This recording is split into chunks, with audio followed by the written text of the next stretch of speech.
duas coisas que todo crente enfrenta.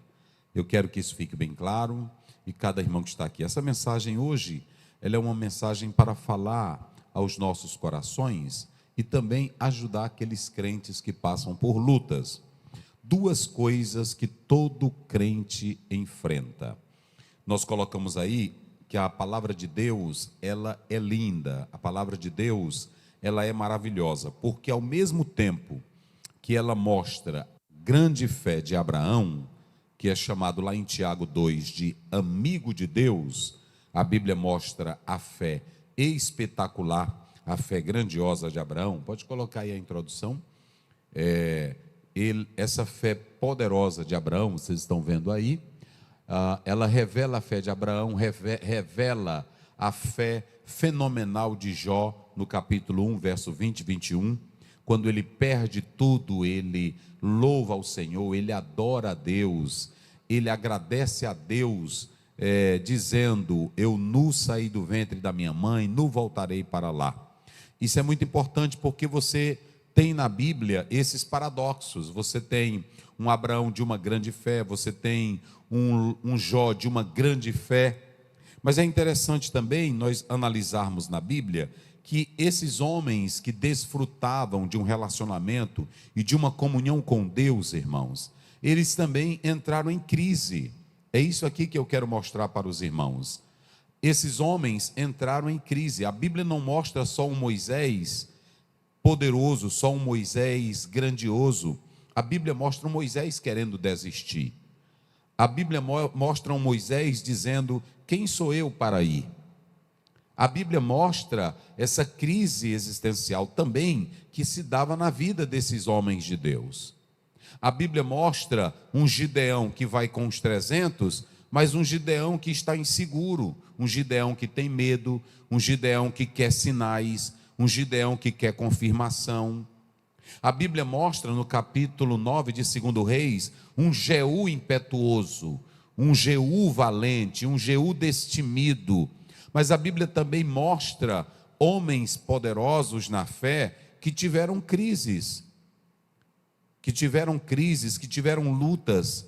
Por isso que a Bíblia ela é confiável, porque quem escreveria um livro mostrando os seus heróis, os seus lados frágeis, as suas pequenez? Então a Bíblia ela revela esse lado.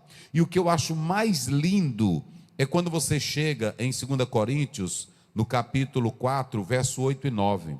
O irmão pode colocar na tela. O que Paulo diz nesse texto? Em tudo somos atribulados. Em tudo somos atribulados, mas não angustiados. Olha aí, essa é a expressão bíblica. Veja que o apóstolo São Paulo, ele está mostrando a realidade de cada homem, de cada mulher que serve a Deus. Então, ele diz: em tudo nós somos atribulados, mas não angustiados, perplexos, mas não desanimados. Perplexos, mas não desanimados, atribulados, mas nós não estamos desistindo, abatidos, mas não destruídos. Como é que Paulo, um homem de Deus, vai dizer essas palavras, ou está dizendo essas palavras para nós? É muito ruim quando os pregadores da atualidade procuram mostrar somente os homens da fé, ou os homens de Deus, como super-heróis, homens que não tinham falhas, homens que tinham um poder grandioso, homens que não tinham medo de nada. A Bíblia não tem essa mensagem. A Bíblia não tem essa mensagem. E quando ela usa a maior galeria dos heróis da fé, o maior apanágio dos heróis da fé, a Bíblia mostra uma história de homens que sofreram. Coloca aí o capítulo 11, verso 33. Um dia desse eu vi uma pessoa colocando aí no YouTube que alguém entrou numa igreja e aí matou alguém. Aí ele disse assim: cadê o Deus desses crentes? Cadê o protetor desses crentes? Queridos, todos estão enganados. Nós não aceitamos Jesus para ser um São Jorge do nosso lado. Nós aceitamos a Jesus para nos dar a vida eterna. Em momento algum a Bíblia vislumbra para nós um quadro que nós não vamos sofrer, um quadro que nós não vamos ser atingidos. Quando você observa Hebreus 11:33, a Bíblia mostra o que esses homens enfrentaram por causa da fé. Olha aí, os quais pela fé venceram reinos, praticaram a justiça, alcançaram promessas, fecharam a boca dos leões. Pode passar. Olha o que diz a Bíblia: apagaram a força do fogo, escaparam ao fio da espada, da fraqueza tiraram forças, na batalha se esforçaram, puseram em fuga os exércitos estranhos. Pode ir. Mas se vocês analisarem o verso anterior, coloca o verso anterior, vai deixar bem claro que muitos morreram por causa da palavra, foram cerrados ao meio. Cerrados ao meio. Que fé é essa? Olha aí, é o 37. Olha isso aqui. Foram apedrejados. Isso eu estou falando de crente. Isso eu estou falando de crente. Essas igrejas, esses profetas que ensinam que o crente não sofre, que ensinam que o crente não é perseguido, essa é uma ilusão que amanhã vai ficar envergonhado. Eles suportaram apedrejamento pela fé, foram cerrados pela fé, tentados pela fé, mortos por causa da fé. Então a fé é o firme fundamento que nos coloca numa dimensão de comunhão com Deus, que nós não cedemos a nada, nem que seja necessário perder a vida, nós não cedemos. Nós não cedemos.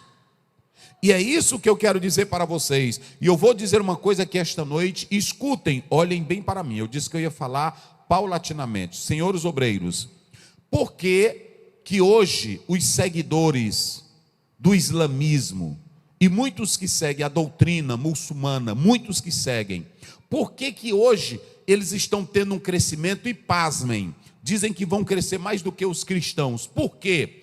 Porque o Alá que eles acreditam, eles defendem a fé inquestionavelmente.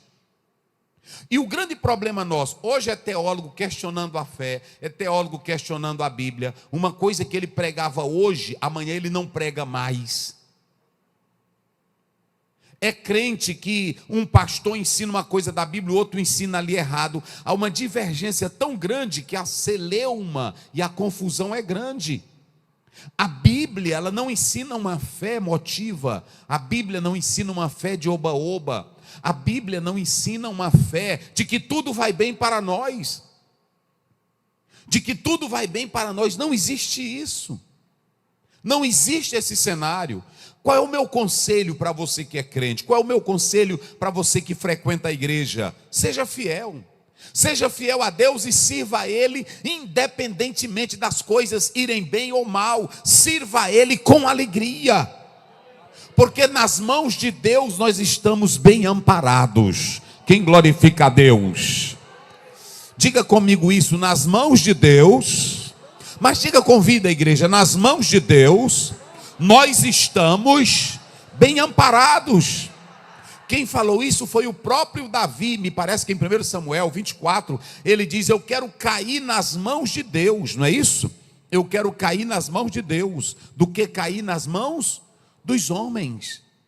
A Bíblia diz que Noemi, na crise, na luta, ela continuava com a mesma fé, uma fé tão impactante que ela foi contagiada. A Ruth foi contagiada por esta fé. Então tem crente que a fé dele é fé de verão.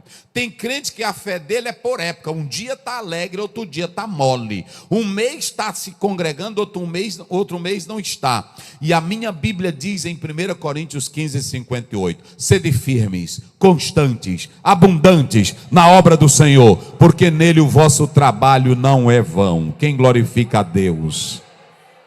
Então, irmãos, vocês podem observar que aí você tem tudo isso. Ademais, o próprio Senhor Jesus Cristo, em suas palavras, ele disse em João 16:33: no mundo tereis. Quem foi que falou isso? Quem foi que falou isso? Então uma igreja que é triunfalista, uma igreja que é do movimento neopentecostal, ela vai dizer que você não vai sofrer. Ela vai dizer para você não aceitar o sofrimento, não aceitar a luta, não aceitar a derrota. Ela vai dizer isso para você.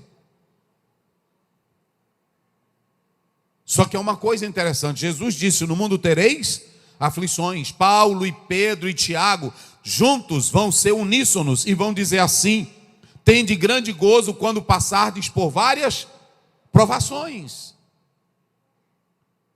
Tenho-vos dito estas coisas, para que em mim tenhais paz. Olhe para cá, eu posso muito bem estar na prova, mas eu ter paz. Eu posso muito bem estar na luta, mas eu ter paz. Eu posso estar caminhando no caminho da morte, mas eu ter paz. Porque o príncipe da paz, o dono da paz, o autor da paz, ele está caminhando conosco. Jesus Cristo, Filho de Deus. Então, irmãos, se nós analisarmos, olha o salmista no Salmo 42, verso 5. Por que te abates, ó minha alma? Por que te perturba dentro de mim? Espera em Deus, pois ainda eu o louvarei. Veja que ele está dizendo que a alma dele se abalava. A alma dele se perturbava. Então coloque isso na sua mente, coloque isso no seu coração.